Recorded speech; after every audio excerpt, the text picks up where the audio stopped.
बरायबाय नोंथांमोनखौ फिन खनसेबाव चेनेलाव आसा खालामो गासिबो नोंथांमोना मोजां दङ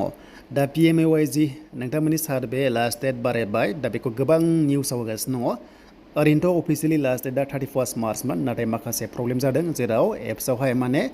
माखासे गामिया सजायाखै जायनि जाउनाव लेट जादों आरो खायसे खायसे गामियाव थांनो हाथ'वाखै मानोना गोबां हाउस हल्ड थायो नालाय दा हाउस हल्डआव हाबनांगौ जायो बेनिफ्राय टाइम लायो बेखायनो एसे स्ल' जादों दा बेनि थाखायनो एसे लेट जादोंमोन दा जों बेखौनो कभार खालामगोन बे भिडिअनि गेजेरजों जाय नोंथांमोना चेनेलाव गोदान साबस्क्राइब खालामना लाबानो जाबाय आरो सेल्फ सार्भेया माब्ला जागोन बेनि सायावबो बेयाव जोङो कभार खालामगोन स' दायो जों फैबाय अफिसियेल वेबसाइटआव आरो फैनाय लोगो लोगो दा PMAY-Gआ आसामाव गोबांथार लाख लाख गोदान न' होनो थांखि लादों आरो बेनो जाबाय नोंथांमोननि 2.0 PMAY-G देन मोनसे बाथ्रानि बेवहाय मोनसे एप्लिकेसन दङनो बेनो जाबाय आवाज प्लास सार्भे 2024 आव लन्च खालामनाय बे एपआवनो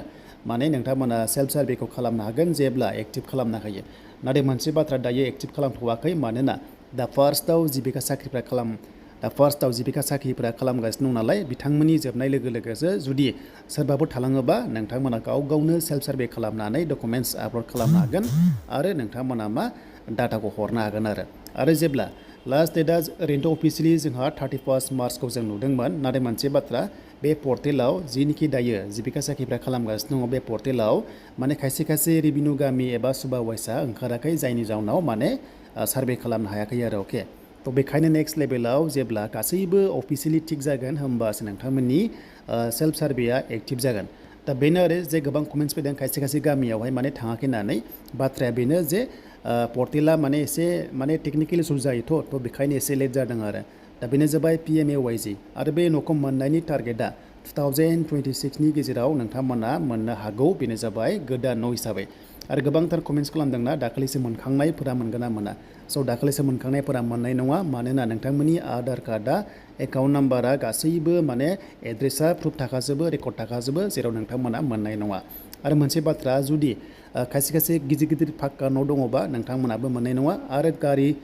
साखा खब्रै दंबाबो नोंथांमोना मोननाय नङा आरो जब दंबाबो गभर्नमेन्ट जब दंबाबो नोंथांमोना मोननाय नङा आरो बेबायदि माखासे गाइडलाइन्स दङ दा बेखौनो मोनसे बाथ्रा जेब्ला दायो जिबिका साख्रिफ्रा जेनोखि हमना ला बिथांमोना सार्भे खालामगासिनो दङना बे जोबनाय लोगो लोगो BCDC लेभेलाव अके आरो लोगोसे पन्चायत लेभेलाव मा खालामगोन बेनो जाबाय गावसभा स' मोनसे गावसभा खालामबावगोन आरो बे गावसभायावनो जि माखासे थांखि लादोंना गाइडलाइन्सआ बेखौ सेयार खालामगोन बा फोरमायगोन आरो बेयावनो सायख'गोन जे सोरबादिया न' मोनथावगौ मोनथावा बेखौनो बाव डिसकास खालामगोन नेक्स्ट लेभेलाव दा गोबां निउसाव होनाय बायदिब्ला ओरै जादों जे गोबां निउसाव होनाय बायदिब्ला 3 एप्रिल 3 थारिखसिम लास्ट डेटखौ हरबाय होनना बुंदों मानोना बिथांमोना हरखानांगोन जे खायसे खायसे गामियाव थांनो हायाखै नालाय बेखायनो बिथांमोना सानथामहालागै डेटखौ बारायनांगौ जानो हागौ आरो दा जियानो जा नोंथांमोना खबर लाबाय था बेनो जाबाय BCDC लेभेलाव पन्चायत लेभेलाव आरो लोगोसे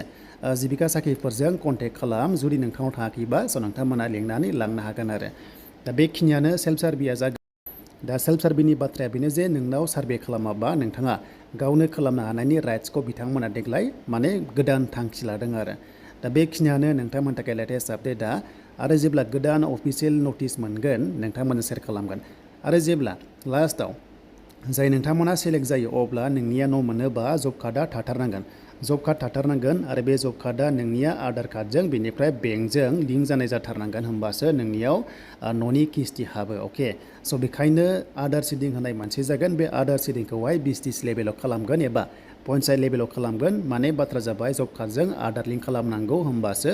दानि जुगाव डाइरेक्ट नोंथांमोननि राङा किस्ति हाबो दा बेखिनिखौ मावना ला जेब्लानाखि नोंथांमोना खालामो नाथाय दायो सार्भेयाव जब कार्ड नांथ'वा सार्भेयाव जेब्ला गासैबो साक्सेस जागोन गावसभा जागोन जेब्ला नोंनि एगेन्स्टआव ID होगोन होमबासो नोंथांमोना जब कार्डखौ नांगोन आरो जुदि जब कार्ड गैयाबा नोंथांमोना जब कार्डखौ सानसेयावनो मोननो हागोन अफिस लेभेलाव थांनानै एप्लाइ खालामबानो जाबाय जब कार्ड नांगौबा नोंनि आधार कार्ड नांगोन एन्ड बेंक एकाउन्ट नांगोन आरो लोगोसे भटार कार्ड नांगोन होमबानो नोंथाङा जब कार्ड मोननो हागोन